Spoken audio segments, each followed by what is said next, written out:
FIENG divulga balanço anual de 2020 e as perspectivas para a indústria mineira em 2021.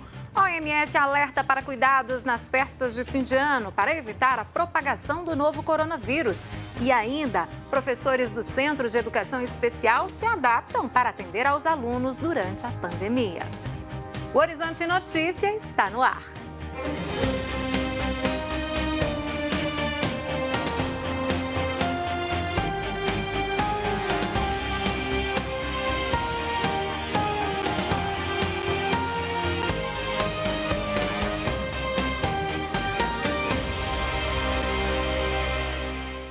Olá! A FIENG, Federação das Indústrias de Minas Gerais, divulgou o balanço anual de 2020 e as perspectivas para o próximo ano. Vamos acompanhar na reportagem de André Cristino. O ano de 2020 começou com previsão de alta de 2,4% no PIB brasileiro. Estimativa feita quando ainda não havia pandemia do coronavírus. E ela impactou diretamente. No primeiro trimestre do ano, houve queda de 1,5% no indicador. No segundo trimestre, caiu mais 9,6%. A reação começou no terceiro trimestre, quando houve alta de 7,7%. Estamos terminando o quarto trimestre num ritmo muito acelerado e projetando um bom 2021. Todas as projeções de analistas econômicos são crescimento. E o Brasil vai perder, no final do ano, metade daquilo que havia sido previsto inicialmente, em alguns casos até um terço, das primeiras previsões de analistas econômicos com relação ao impacto da crise no PIB. Então, isso é um ganho significativo. E no que tange a postos de trabalho também, devemos fechar o ano com uma geração positiva de postos de trabalho. A indústria teve queda recorde em abril, 19,5%. Mas está se recuperando bem. De maio a setembro, a produção industrial subiu 37,5%. O governo, logo de cara, por exemplo, no setor industrial, declarou a indústria como essencial e uma medida acertada, já que as pessoas estavam em casa, mas boa parte dos bens que elas consomem são bens industriais, como água, energia, combustível para o carro, alimentos industrializados, enfim. Tudo aquilo que se comprava pela internet, quando chegava, alguém tinha que produzir. E as indústrias continuaram produzindo, consequentemente arrecadando e empregando. E não houve nenhum caso grave de contaminação no nosso estado e na indústria. E essa permanência da indústria foi vital para a recuperação da indústria de transformação em Minas Gerais ter sido muito vigorosa em função dessa medida inicial feita pelo governo do estado. O trabalhador também sofreu. A taxa de desemprego no Brasil subiu de 12,2% para 14,6% no ano. Em Minas Gerais, o aumento foi de 11,5% para 13,3%. Apesar dos números, o CAGED, que mede a diferença entre postos de trabalho formal criados e as demissões, ele está positivo. 1.100.000 vagas de empregos foram criadas no Brasil. Em Minas, foram 5.300 contratações a mais que as demissões.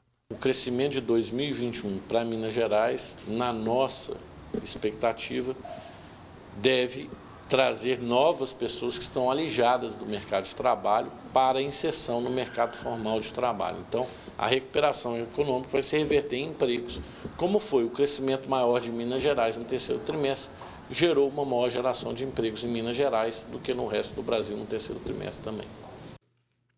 Bom, e agora nós vamos direto ao estúdio da Rádio América AM750 conversar com o querido Giovanni Rodrigues, que traz para a gente os principais destaques da programação da rádio para esta sexta-feira e também já para o fim de semana. Afinal, sextou, né, Giovanni? Bom dia para você. É verdade, estava com saudade desse sextou, viu, Síria? Pois é, chegou a sexta-feira. Isso aí, bom demais. Vamos começar destacando aqui o Tribuna Livre, né, que chega com informações sobre política local, nacional, cidades e muito mais para você. O programa vai ao ar a partir das 11 da manhã com o jornalista Rafael Nobre. Já o Falando de Vida de hoje destaca o presépio colaborativo da Casa Fiat de Cultura. E o entrevistado do programa é o curador do presépio, né, o artista Léo Piló. O programa vai ao ar a partir das 4h30 da tarde com a jornalista Lina Freire. O Estação 750 de hoje à noite, né, a partir das 10h30 da noite, traz informações sobre o cancelamento dos eventos públicos de final de ano feito pela cidade de Tiradentes, com o objetivo aí de conter o avanço do Covid-19. O tema e destaque aí do quadro Destino de Minas Gerais. O programa vai ao ar a partir das 10h30 da noite com o nosso amigo Genesi de Oliveira. Amanhã, sábado, nós teremos o programa dos Devotos da Piedade, né? Que chega a partir das 11 da manhã. Os destaques aí do primeiro seminário para Ecologia Integral, que será promovido pelo setor ambiental da Arquidiocese de Belo Horizonte, vinculado ao Vicariato Episcopal para Ação Social, Política e Ambiental. Você não pode perder, viu? Amanhã, a partir das 11 da manhã, comigo, Giovanni Rodrigues. Amanhã, sabadão, gente, nós teremos aí o programa Roberto Carlos em Detalhes, né? Que embala aí a sua noite de sábado com os clássicos do cantor Roberto Carlos. A apresentação do nosso amigo José Maria Valadares. Você não pode perder, tá bom? E no domingo, bem cedinho, a partir das 7 da manhã, nós teremos aí o programa Canções para Refletir. Chega às 7 da manhã. O programa vai ao ar antes da transmissão da Santa Missa, direto do Santuário Basílica Nossa Senhora da Piedade, né? O programa aí traz as leituras da Santa Missa deste domingo, deste quarto e último domingo do Advento. Você não pode perder a partir das 7 da manhã, também comigo, Giovanni Rodrigues. Toda essa programação você acompanha na Rádio América, AM 750, Rádio Cultura AM 830 e também pelo aplicativo Rede Catedral. É com você, Síria. Tá certo, Giovanni. Tem programação para todos os gostos e para a família toda, portanto, nesse fim de semana, né? Muito obrigada. Um ótimo fim de semana e até segunda-feira. Ótimo final de semana para todos. E o repórter André Cristino já está aqui no estúdio para nos atualizar das principais notícias desta sexta-feira. Bom dia, André. Bom dia, Cira. Bom dia, pessoal. André, vamos começar falando de decisões do STF relacionadas aí à vacina contra o novo coronavírus, né? Foram 3 decisões ontem, né? Ontem os ministros, por 10 votos a 1, decidiram que a vacina, ela é uma obrigação. O brasileiro tem que tomar a vacina, mas ninguém vai ser levado à força para ser vacinado, não. O que foi permitido é que tanto o governo federal quanto estadual ou municipal, que eles possam impor sanções para quem se recusar a tomar vacinas. Alguns advogados dizem que, inclusive, as empresas poderão demitir os funcionários que se recusarem a tomar vacina, demissão por justa causa, porque estariam colocando o risco coletivo à frente, né? Quer dizer, botando o seu interesse pessoal à frente do risco coletivo. E aí, em decisões, assim, em questões de pandemia, o coletivo tem que ser levado em consideração. O único voto negativo foi do ministro Nunes Marques, que foi indicado este ano pelo presidente Jair Bolsonaro ao STF. E o Bolsonaro já declarou que é contra essa medida, que ele, inclusive, disse que não vai se vacinar, o que é um grande desserviço para a população. A outra ação que foi julgada ontem, o Ricardo Lewandowski, o ministro disse que autorizou que estados e municípios adquiram as vacinas com o coronavírus e que façam a distribuição e a aplicação, desde que a Anvisa não regularize essa vacina em até 3 dias após receber a documentação e que essa vacina já tenha sido aprovada por órgãos similares à Anvisa nos Estados Unidos, na União Europeia, no Japão ou na China. E a terceira ação que foi julgada ontem, alguns pais queriam o direito de não vacinar os seus filhos por convicção religiosa, filosófica ou moral, e isso foi negado. A justificativa para essa recusa é a mesma da questão da obrigatoriedade da vacina. De acordo com os ministros, não pode uma convicção religiosa ou filosófica ser acima do bem comum, da saúde pública, a saúde de toda a sociedade. Então, os pais têm a obrigação de vacinar seus filhos, sim.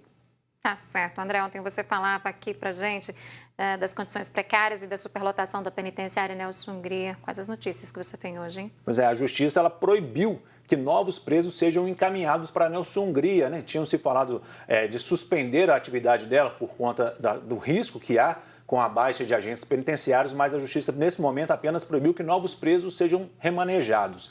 Aí, em fevereiro, 219 agentes penitenciários devem ser demitidos pelo fim do contrato de trabalho temporário.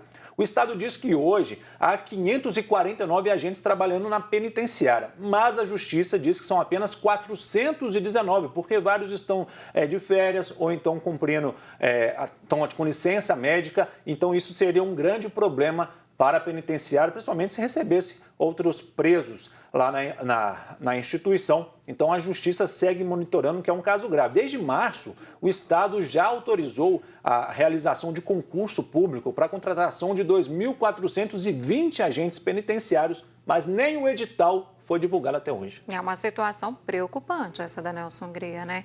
A gente segue acompanhando esse caso. Agora, André, vamos falar uma curiosidade, né? Tem uma artista brasileira aí que está ganhando muito dinheiro com suas obras, né? Pois é, a Tarsila do Amaral foi considerada aí a artista brasileira mais cara, né? Ontem houve um leilão do quadro Caipirinha dela, esse quadro que foi pintado em 1923 e foi arrematado por 57 milhões e 500 mil reais. 3 colecionadores brasileiros disputaram esse leilão, mas essa não é a obra mais cara dela. No ano passado, a obra A Lua foi vendida por 20 milhões de dólares para o Museu de Arte Moderna de Nova York. Essa sim é a obra mais cara, mas a Tarsila do Amaral é a artista mais cara brasileira. Está ganhando muito dinheiro ela. André, rapidamente, vamos falar das notícias do esporte, que hoje você não volta no segundo bloco, mas já atualiza a gente agora aí o que está para acontecer no próximo fim de semana. Vamos falar, o América ontem jogou contra o Figueirense, venceu fora de casa por 2-1, segue na segunda colocação e se aproximou da Chapecoense. 2 pontos apenas atrás da líder e no domingo, 4 horas da tarde, as duas equipes se enfrentam no Independência. O América tem tudo para assumir a liderança da Série B. Para esse jogo, espera contar com a volta do Juninho e do Alê, que estavam afastados por conta da Covid. E hoje, 8h15 da noite, o Cruzeiro joga fora de casa contra o Avaí, tentando ainda, né, o acesso à primeira divisão. O Cruzeiro tem essa maratona difícil de 8 vitórias em 9 jogos, mas o torcedor pode ficar um pouquinho mais tranquilo, porque matematicamente é possível. E de acordo com o Departamento de Matemática da UFMG, é mais fácil o Cruzeiro subir do que o Atlético ser campeão brasileiro. O Cruzeiro tem 8% de chance contra 7,7% do Atlético. Tá certo, André Cristina. Muito obrigada. Até segunda-feira. Até mais. Gente, o Centro de Educação Especial do Núcleo Assistencial Caminhos para Jesus, aqui em Belo Horizonte, atende pessoas com deficiências intelectuais a partir dos 6 anos de idade. E por causa agora do isolamento social, as atividades foram adaptadas, mas sem deixar de lado o carinho e a atenção aos assistidos. Cerca de 50 alunos com deficiências intelectuais vivem no Núcleo Assistencial Caminhos para Jesus. Por causa da pandemia, eles estão assistindo às aulas do Centro de Educação Especial em um espaço reservado. Eles moram na instituição, então, na realidade, nós somos a família deles, né? Então, o que nós fizemos para fazer uma adaptação para eles também não adoecerem, porque ficam sem atividade, vão ficar tristes e acabam entrando num quadro de depressão, porque sentem muita falta, não tem os colegas, não tem a escola, que é uma das atividades que eles gostam muito. Lá eles têm a convivência com outros, fazem outras atividades, tem as visitas, que no momento o núcleo não está recebendo. Então, o que nós fizemos? Nós montamos uma sala lá no núcleo, adaptamos essa sala com os recursos que achávamos necessário para o atendimento dos meninos, dos alunos, né, que são crianças e adolescentes. Tem funcionário lá para dar esse apoio para eles e eles têm um horário diário que todos eles passam por essa sala, onde são acompanhados e orientados nas atividades. Denise é uma das professoras do centro e teve que se reinventar para ministrar as aulas. Ela grava vídeos de casa e interage com os alunos por meio do computador. É muita busca, muita pesquisa, busca por atividades diferenciadas, conhecimento, né, das novas tecnologias para serem usadas. Quando começamos, eu tive muitas dúvidas, ansiedade de como seria. Hoje eu vejo que o retorno está bem positivo. Nós temos pais engajados, comprometidos com o nosso trabalho. O Centro de Educação Especial promove diversas atividades para desenvolver a autonomia e as potencialidades de quase 230 alunos. Nesse momento de pandemia, a participação e o apoio das famílias têm feito a diferença. A gente tinha uma preocupação muito grande com esse aluno para que ele continuasse tendo o quê?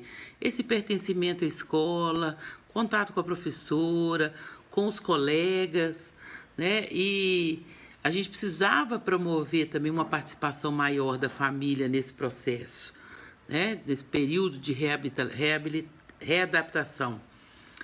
A gente precisava estabelecer essas relações de amorosidade, de alegria e de esperança para os alunos. O Núcleo Assistencial Caminhos para Jesus é uma instituição de assistência social sem fins lucrativos. As pessoas que quiserem doar para ajudar o trabalho podem acessar a página do Núcleo, que é caminhosparajesus.org.br. Daqui a pouco, a OMS pede para que as pessoas tenham cuidado nas confraternizações de fim de ano e evitem aglomerações.